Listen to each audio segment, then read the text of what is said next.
another episode of Business Chronicles, and today I'm just going to continue from where we stopped the last time. So, on the last episode, I talked about business mistakes that kills your sales and drives away your customer and prospect. I hope that you got to see the last one, but if you did not, just go to the Business Chronicles playlist and check it out. If you're new to this YouTube channel, I like to say welcome, and on this channel I talk about business, lifestyle and impact chronicles. If you're a returning viewer, good to have you here again, and I hope that this time around you get to comment, like and share this video to a business owner or a service provider that needs it. So let's go right into what we have today.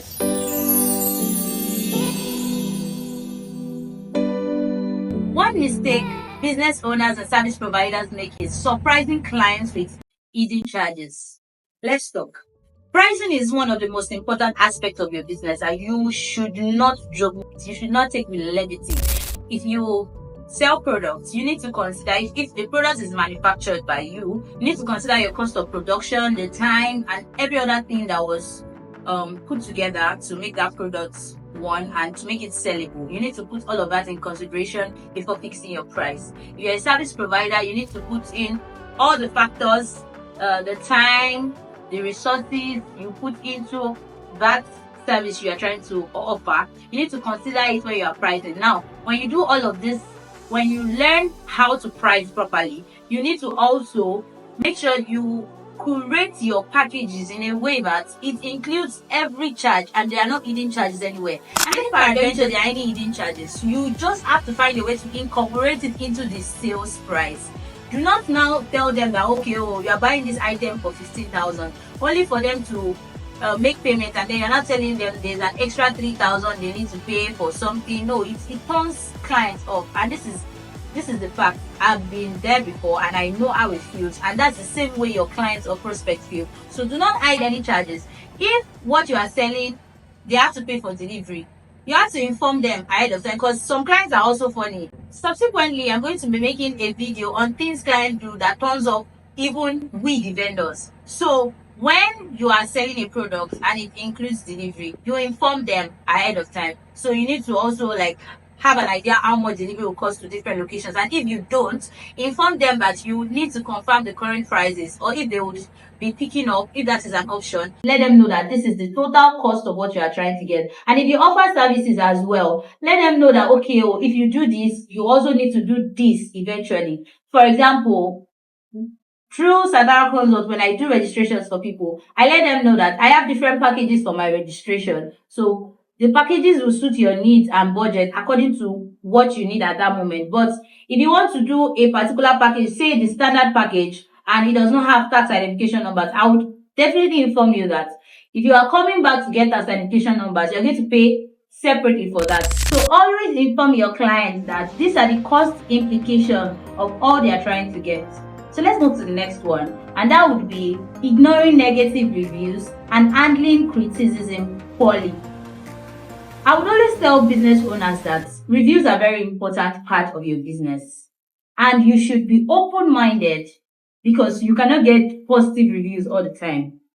We already know how business is. Sometimes there are certain things that come up and transactions don't go as smooth as expected. But then when you get a negative review, do not ignore it.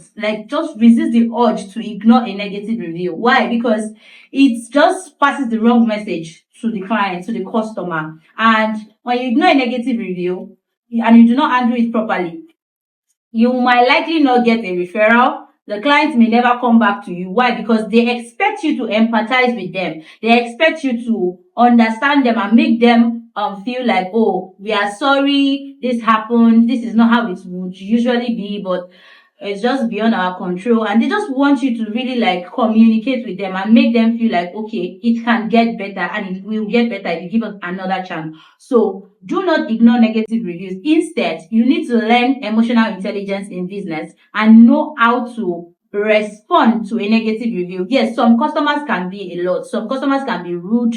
Some customers can be nasty. But then you just also have to pray for the wisdom to handle things, like to handle situations that seem beyond your control. And then in a situation where maybe the customer is being really, really out of line, you can just at that moment be quiet, because whatever you say cannot be taken back. Whatever you say cannot be turned back. You cannot turn back the hands of time. So just learn to handle criticism the right way. Do not throw words around with your client, because even if you do not want them to ever come back again, they might have access to your prospects, people that can still patronize you, either as a business owner or as a service provider. Just learn to handle criticisms the best way possible. Yeah, I was going to say the right way, but I don't even think there's a right way or a wrong way. But always look out for the best way possible, using the right choice of words, and just make sure the transaction ends on a good note. So the next one would be leaving your catalog with outdated prices. Customers do not care about whatever excuse you have. If you use a catalog, maybe you use WhatsApp business and you use a catalog, or you have your website and maybe you upload your prices of products or services there.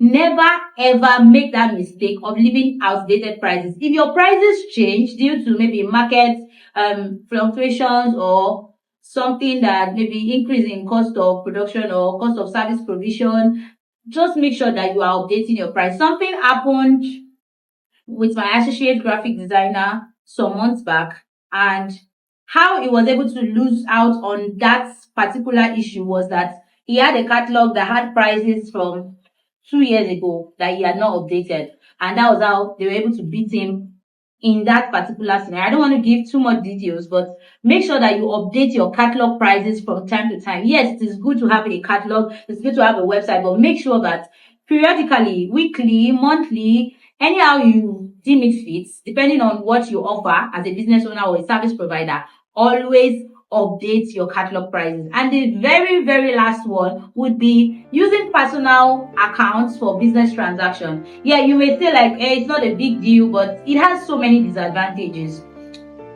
For instance, you're trying to get a big contract, and let's say the contract is about, I'm going to speak with Nigeria currency because I'm in Nigeria.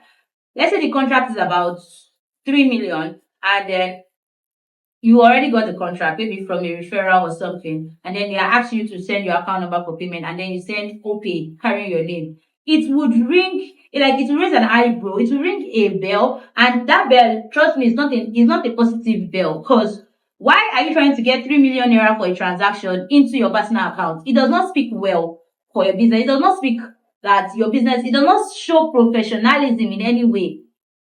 If your business is registered, then you should have a corporate bank account that carries that registered business name. If your business is not registered, then it's about time that you do that, so that you can have a bank account that is specifically for your business. Don't say that this personal account I'm using is just for business. It does not speak well. It does not in any way show how credible your business is. So if you run a business, no matter how small you think it is important to have a corporate bank account for that business. So you need to change your ways today. Change your ways today. So if you learned anything, I would really love you to share in the comment section. You can relate to any of these mistakes if you have made them before and you are willing to quit those mistakes and just do better in your business. Do well to share to someone else that needs to see this, and see you again on the next episode of Business Chronicles. Bye.